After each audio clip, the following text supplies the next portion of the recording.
Hello बच्चों, आज हम पाठ 8 पढ़ेंगे।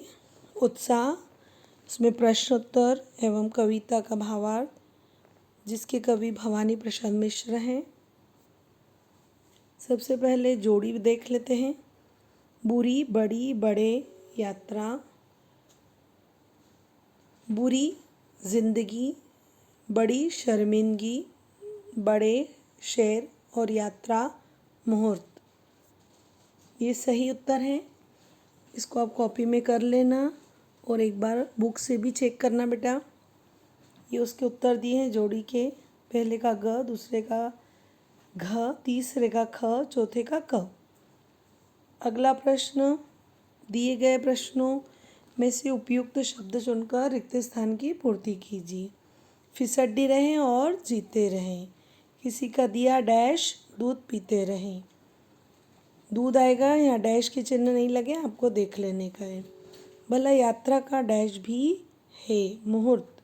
कभी तुम बड़े, इसका यहाँ पर देखो क्या आना चाहिए। कभी तुम बड़े डैश, ये ठीक। यहाँ पर शेर आएगा। फिर अगला है जरा डैश अपना बदलते चलो, मार्ग बदलते चलो। यहाँ पर भाग दिया हुआ है, जरा तुम अपने। ये आपको बुक की जो कविता है उसमें से आपको देख लेना है ना कि इसमें क्या आएगा। जरा भाग अपना बदलते चलो, मार्ग नहीं भाग, है ना। दिए इसके उत्तर दिए हुए। निम्नलिखित प्रश्नों के उत्तर लिखना है, शॉर्ट आंसर। इस कविता में फिसड्डी रहने का क्या अर्थ है। इस कविता में फिसड्डी रहने का अर्थ है हर कार्य में पीछे रहना। दूसरा, कवि के अनुसार उत्साह की आवश्यकता क्यों है। तो कवि के अनुसार जीवन में किसी भी कार्य में उन्नति करने के लिए उत्साह की आवश्यकता होती है। अगला, दूसरों के सहारे जीने का भाव कविता की कौन सी पंक्ति में आया है। उत्तर, दूसरों के सहारे जीने का भाव कविता की यह पंक्ति है, किसी का दिया दूध पीते रहे, इस पंक्ति में आया। अगला, हमें मुहूर्त की प्रतीक्षा में रुककर क्यों नहीं बैठना चाहिए।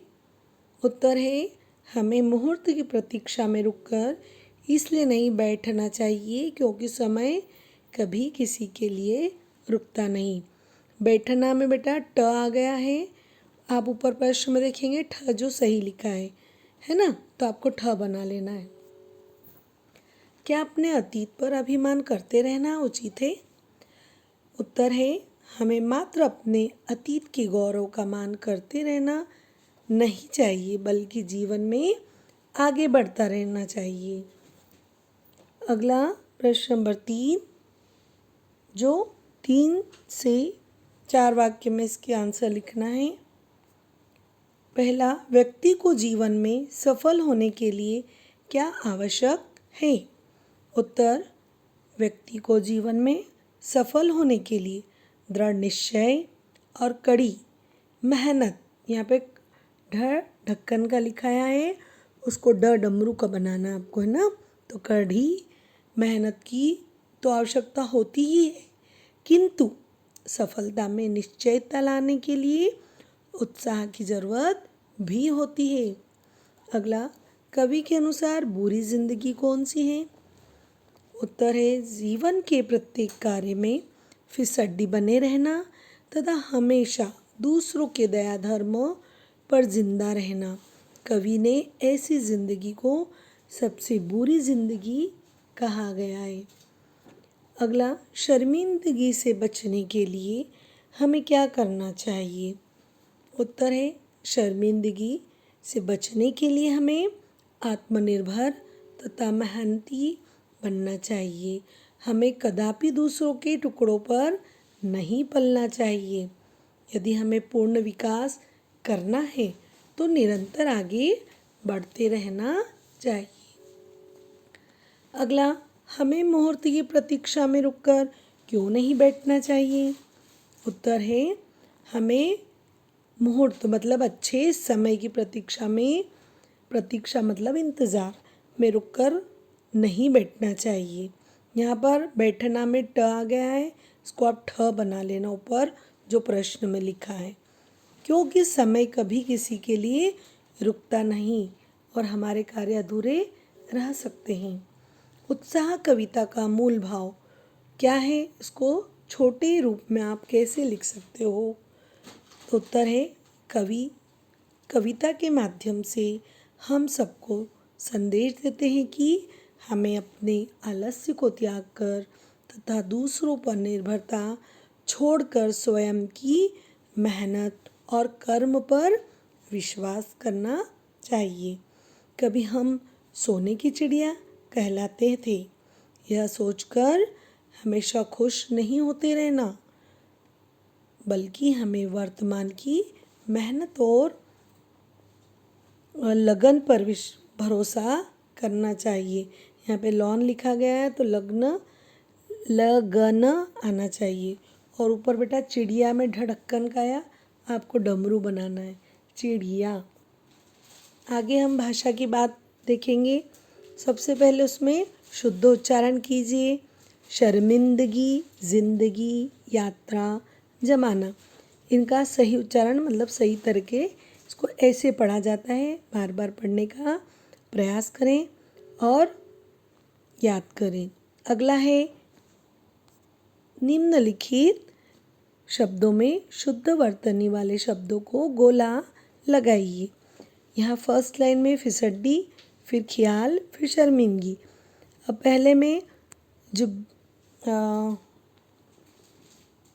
पहला वाला है वो फिसड्डी सही है, दूसरे में बीच वाला ख्याल वो सही है, तीसरे में शर्मिंदगी बीच वाला सही है। अगला निम्नलिखित शब्दों के तत्सम रूप लिखना है। तत्सम बोले तो संस्कृत वाले शब्द। निम्नलिखित शब्दों में मुहूर्त को मुहूर्त लिखेंगे, दूध को दुग्ध लिखेंगे, यात्रा को यात्रा लिखेंगे, भाग को भाग्य लिखेंगे।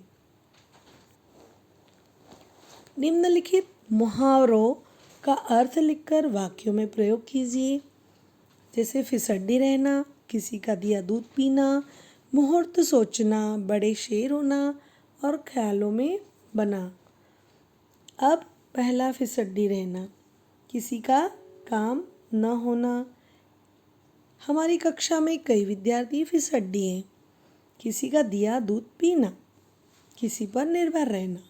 यदि कैलाश किसी का दिया दूध पीता है तो वह अपने परिवार की रक्षा नहीं कर सकता। अगला मुहूर्त सोचना, कार्य की प्रतीक्षा करना। कार्य करने के लिए कोई मुहूर्त नहीं सोचना पड़ता, इसके लिए सिर्फ दृढ़ संकल्प या दृढ़ निश्चय की ज़रूरत होती है। बड़े शेर होना यानी स्वयं को बड़ा समझना। इसका हम लोग कभी बड़े शेर हुआ करते थे, किंतु आज में मेहनत की आवश्यकता है। ख्यालों में डूबना, मात्र सोचना।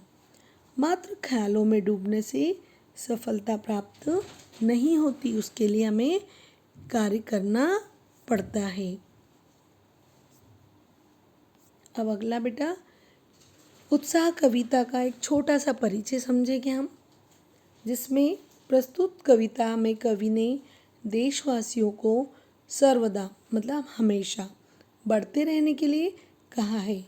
जीवन में चाहे कितनी ही कठिनाइयाँ उत्पन्न हो, हमें रुकना नहीं चाहिए।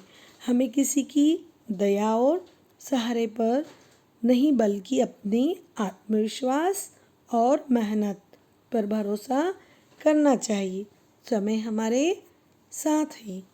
हमें आगे बढ़ने के लिए किसी का इंतज़ार नहीं करना चाहिए। यह भी सोचना बेकार है, व्यर्थ है कि सैकड़ों वर्षों पहले हम श्रेष्ठ थे, अब क्या है। यह महत्वपूर्ण है आज हम आज की कमियों को पूरा करने के लिए बढ़ते चले कि आज जो कमी आ रही है उसे हम समाप्त कर और सुगम रास्ता निर्मित करें। अगला उत्साह जो कविता है उसका संदर्भ, प्रसंग और व्याख्या लिखो बेटा। पहला है चलते चलो लहरों में, लपटों में पलते चलो, फिसलती रहे और जीते रहे, किसी का दिया दूध पीते रहे। तो इससे बुरी जिंदगी कौन सी, बड़ी और शर्मिंदगी कौन सी, ये आराम छोड़ो उबलते चलो, लहरों में लपटों में चलते चलो। इसके कुछ शब्दार्थ मतलब कठिन शब्द जो कविता में आए वो दिए बेटा, उनके अर्थ भी दिए। आप उन्हें पढ़ें, समझें और याद करें ताकि आपको कविता का अर्थ जल्दी समझ में आए। अब इसका संदर्भ, जैसे कि हम पिछली कविताओं में भी लिख चुके हैं, ये संदर्भ एक समान ही आता है। इसमें सिर्फ आपका पाठ और उसका नाम, कवि का नाम बदल जाता है। इस पाठ की जितने भी पैराग्राफ आप लिखेंगे उसमें संदर्भ एक समान आएगा। आगे मैंने संदर्भ नहीं लिखा है, पूर्वत लिख दिया है। इसका मतलब जो मैं पहले लिख रही हूँ वही आपको सारे पॉइंट में लिखना है। प्रस्तुत काव्य पंक्ति हमारी पाठ्य पुस्तक सुगम भारती, हमारी बुक का नाम क्या है, सुगम भारती, उसका और हिंदी सामान्य। भाग कौन सा है, ये भाग यानी कक्षा, कक्षा कौन सी आपकी, 7वीं। उसका पाठ कौन सा है, उत्साह, पाठ 8 उत्साह से ली गई है। इसकी रचयिता यानी इसके कवि, इसके कवि भवानी प्रसाद मिश्र हैं। इन पंक्ति अब प्रसंग देखेंगे कि इन पंक्तियों में कवि छोटे रूप में क्या कहना चाहते हैं, पूरा सार बता रहे हैं। इन पंक्तियों में कवि ने शर्मिंदगी की जिंदगी को छोड़कर आगे बढ़ने का उत्साह दिया है। व्याख्या, कवि कहता है कि हमें कठिन से कठिन परिस्थितियों में भी आगे बढ़ते रहना चाहिए।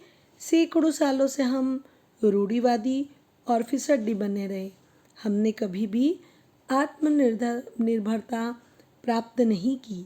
यह हमारे लिए बड़े शर्म की बात है। हमें सारे विश्व के साथ आगे बढ़ना चाहिए। अब हमें आलस्य को त्याग कर अपने अंदर एक उत्साह पैदा करना चाहिए और उस उत्साह में हम बढ़ते चले जाएं।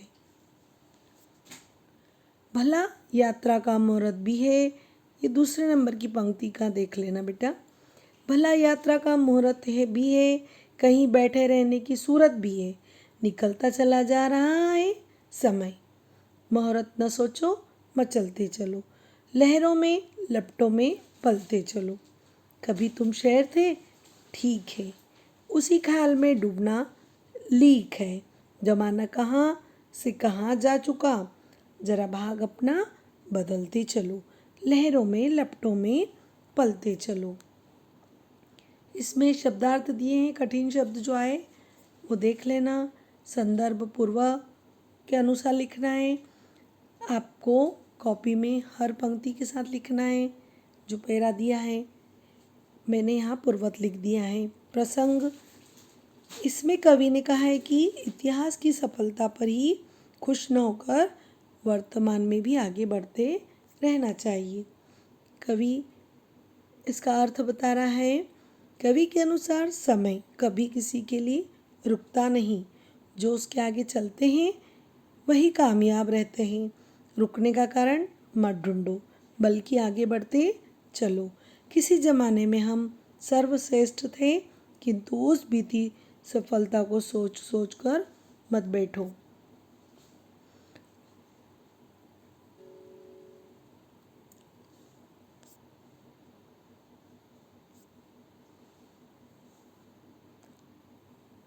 यह दोबारा लिखा गया बेटा, इसको आप छोड़ देना।